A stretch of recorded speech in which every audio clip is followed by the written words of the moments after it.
క్రీస్తు పూర్వం, క్రీస్తు శకం ఇది మాట్లాడేవాళ్ళం.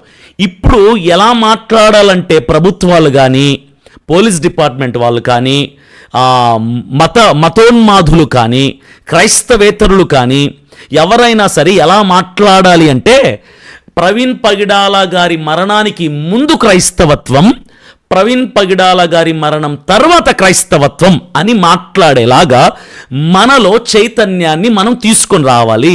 We should bring that awareness by coming together. We should all come together. మనమందరం ఒక తాటి మీదకి వచ్చి, డినామినేషన్స్ వేరైనా, మన సిద్ధాంతాలు వేరైనా, మన బోధలు వేరైనా, మనము ప్రకటించే క్రీస్తు ఒకడే, మనము కడగబడిన రక్తము ఒకటే, మనమంత కుటుంబీకుల కంటే, రక్త సంబంధికుల కంటే బలమైన బంధం క్రీస్తు యొక్క రక్త సంబంధికులం మనము. మన రక్త సంబంధిని మనం పోగొట్టుకున్నాం. ఈరోజు ఆయన మరణం తర్వాత నోరు మూసుకుంటారు అనుకుంటున్నారు చాలామంది క్రైస్తవులు. ఈ మరణం ఒక హెచ్చరికగా ఇచ్చారు. మీకు మరో విషయం చెప్పనా, అక్కడ మర్డర్ జరిగినటువంటి, అంటే ప్రవీణ్ పగిడాల గారు మృతదేహం లభ్యమైనటువంటి ఆ స్థలంలో, ఆ సంఘటన స్థలంలో ఆ కర్రలు ఉన్నాయి, 2 వెదురు బొంగులు లాంటి కర్రలు ఉన్నాయి. వాటి మీద రెడ్ స్కార్స్ ఉన్నాయి, రెడ్ మార్క్స్ ఉన్నాయి, అంటే రక్తపు మరకలు ఉన్నాయి, అంటే కొట్టినట్టుగా స్పష్టతగా అక్కడ కనపడుతున్నాయి. అదే కాకుండా ఆ మాస్క్ మడత పెట్టి పెట్టడం, ఆ మాస్క్ మీద అద్దాలు మడత పెట్టి పెట్టడం, ఇవన్నీ కూడా చాలా స్పష్టముగా అక్కడ కనపడుతున్నాయి. ఇవన్నీ ఎందుకు వదిలేశారు? చంపినోళ్ళు ప్లాన్డ్గా, ఇంత ప్రీ ప్లాన్డ్గా, ఇది ఒక్కరోజు ప్లాన్ చేసిన మర్డర్ కాదు.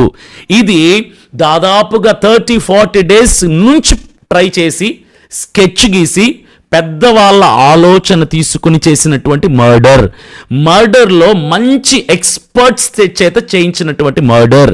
అయితే అంత ఎక్స్పీరియన్స్డ్ వాళ్ళతో చేయించినటువంటి ఈ మర్డర్లో ఇన్ని క్లూస్ ఎందుకు వదిలిపెట్టి వెళ్ళిపోయారు? నేను చెప్పనా, ఎందుకు ఆ కర్రలు వదిలిపెట్టారు? వాళ్ళకి తెలీదా తీసుకెళ్ళిపోవాలని? ఎందుకు మనిషిని పడుకోబెట్టి దాని మీద దుప్పటి పరిచినట్టుగా బండిని తీసుకొచ్చి ఆయన మీద పడుకోబెట్టారు?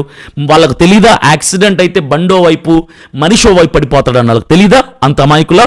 కాదు, కావాలని వాంటెడ్లీ వాళ్ళు మనకు క్లూస్ వదిలిపెట్టారు. ఏమని? ఇది యాక్సిడెంట్గా నిరూపించాలని మేము ప్రయత్నం చేస్తున్నటువంటి భయంకరమైన మర్డర్ అని ప్రూవ్ చేయటానికి చేస్తున్నారు. వాళ్ళు చెప్పకనే చెబుతున్నటువంటి మాట ఏంటంటే, మేము మర్డర్ చేశాం. మనల్ని పిచ్చోళ్ళని చేసి మాస్క్ అక్కడ పెట్టి, అద్దాలు అక్కడ ఎందుకున్నాయి, మనిషి మీద బైక్ ఎందుకుంది అని మనం తెలివి పరుల్లా ఫీల్ అయిపోతున్నాం. మనం తెలివి పరులం కాదు, వాళ్ళు తెలివి పరులు. వాళ్ళే కావాలని అలా పెట్టేసి వెళ్ళారు. ఎందుకో తెలుసా? చంపి యాక్సిడెంట్గా చిత్రీకరించడానికి. అది మర్డర్ అని మనకు తెలియాలని వాళ్ళు అలా పెట్టారు. అక్కడ మార్క్స్ వదిలేసి వెళ్ళారు, అక్కడ కర్రలు వదిలేసి వెళ్ళారు. కావాలని యాక్సిడెంట్ అయితే చల్లాచెదురుగా పడిపోవాల్సినటువంటి బండి ఒకవైపు, మనిషి వైపు, అలా కాకుండా అదేదో మనిషి మీద పెట్టినట్టు పెట్టారు. ఎందుకు? ఇది మర్డర్ మేము చేశాము, ఈ ప్లాన్తో ఇదంతా చేశారు, ఈ కుట్రతో ఇదంతా చేశారు. కానీ ఒక సేవకుడిగా నేను ఒక మాట చెప్తున్నాను, గర్వంగా, అతిశయంగా చెప్తున్నాను. మన సిపిఎఫ్ ఆ సైనికులందరికీ, సిపిఎఫ్ వ్యక్తులందరికీ, సభ్యులందరికీ నేను చెప్తున్నా, లైవ్ వీక్షిస్తున్న ప్రతి ఒక్కరికి నేను చెప్తున్నా, ఏంటో తెలుసా?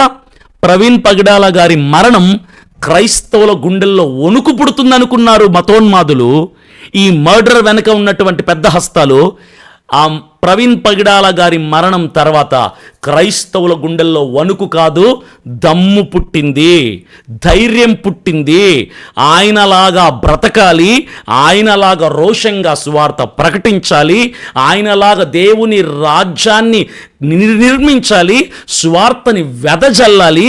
ఏదైనా సరే క్రీస్తు కొరకు బతకడమా చచ్చిపోవడమా అన్నటువంటి తెగింపు తత్వం పుట్టింది క్రైస్తవుడి గుండెల్లో. ఈరోజు క్రైస్తవుడు భయపడలా, సేవకులు భయపడలా, సేవకుల పిల్లలు భయపడలేదు.